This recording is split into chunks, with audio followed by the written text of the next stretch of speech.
భూపాలపల్లి నియోజకవర్గంలోని ఈరోజు చిట్యాల మండలం నవాబుపేట గ్రామంలో ఎంతో భక్తి శ్రద్ధలతో నిర్వహిస్తున్న ముదిరాజ్ కులస్తుల ఆరాధ్య దైవం శ్రీ పెద్దమ్మ తల్లి విగ్రహ ప్రతిష్ఠ మహోత్సవ కార్యక్రమంలో పెద్దమ్మ తల్లి ఆలయ వార్షికోత్సవ కార్యక్రమంలో మాజీ ఎమ్మెల్యే గండ్ర వెంకట రమణారెడ్డి పాల్గొన్నారు. 50,116 రూపాయల గుడికి విరాళమిచ్చారు.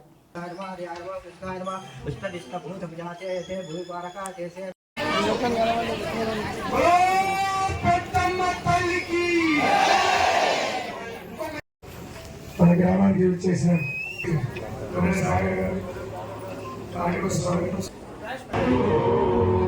మన ఎమ్మెల్యే గారైన వారిని రమణారెడ్డి గారు మన గ్రామానికి ముద్రాలు కులస్తుల యొక్క పెద్దలందరి ప్రతిష్టా మహోత్సవానికి రావడం, వారి ద్వారా ఒక 4 మాటలు మన దేవాలయం గురించి మన గ్రామం గురించి ఒక 4 మాటలు మాట్లాడాల్సిందిగా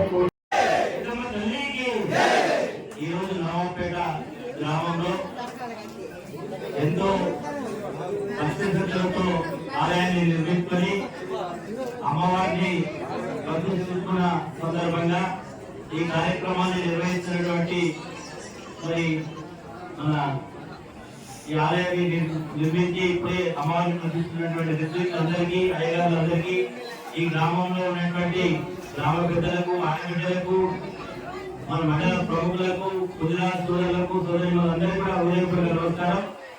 గుజరాత్ సోదరుల యొక్క ఆరాధ్య దైవమైనటువంటి పెద్దమ్మ తల్లి యొక్క ఆలయాన్ని నిర్మించుకుని ఈరోజు రంగరంగ వైభవంగా చాలా మరి నిజంగా చెప్పాలంటే పెద్ద పండుగలాగా ఈరోజు యొక్క కార్యక్రమం జరుపుకోవడం చాలా సంతోషం.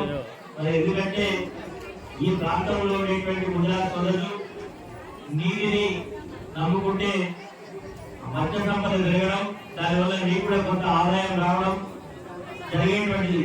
నేను గతంలో శాసనసభ్యుడిగా ఉన్నప్పుడు సరివాళ్ళ మీద ఒక మంచి జెండా కడితే నిత్యం అందులో మీ అందరికీ కూడా ఉపాధి దొరుకుతున్నటువంటి మంచి లక్ష్యంతో మీ అందరికీ నిర్మించడం, దానివల్ల వ్యవసాయ రంగానికి ఇటు మీ అందరికీ కూడా ఉపయోగపడుతున్న ఒక మంచి సంకల్పంతో చేయడం జరిగింది. దాని యొక్క ఫలితాలు ఇప్పుడు వస్తున్నాయి. అందరూ కూడా రాబో రోజుల్లో ఆ భగవంతుని ఆశీర్వాదంతో మంచి వర్షాలు పడి అందరూ కూడా బాగుండాలి. అమ్మవారి యొక్క దివ్యాస్థితి అందరూ కూడా ఉండాలని సందర్భంగా తెలియజేస్తూ మరి ఆలయ నిర్మాణం సందర్భంగా చాలా ఆలయాలకు పెద్దమంది ఆలయాలు కానీ లేకపోతే గౌరవ నిర్మిస్తున్నటువంటి దేవాలయాలు కానీ మరి ఏదో వృత్త భక్తిగా నాకు తోచినటువంటి సహాయ సహకారాలు అందిస్తూ వచ్చినా మరి ఇక్కడికి వచ్చి కూడా మీరు అడిగినా అడగకపోయినా నా వంతు బాధ్యతగా 50,016 రూపాయలు ఆలయ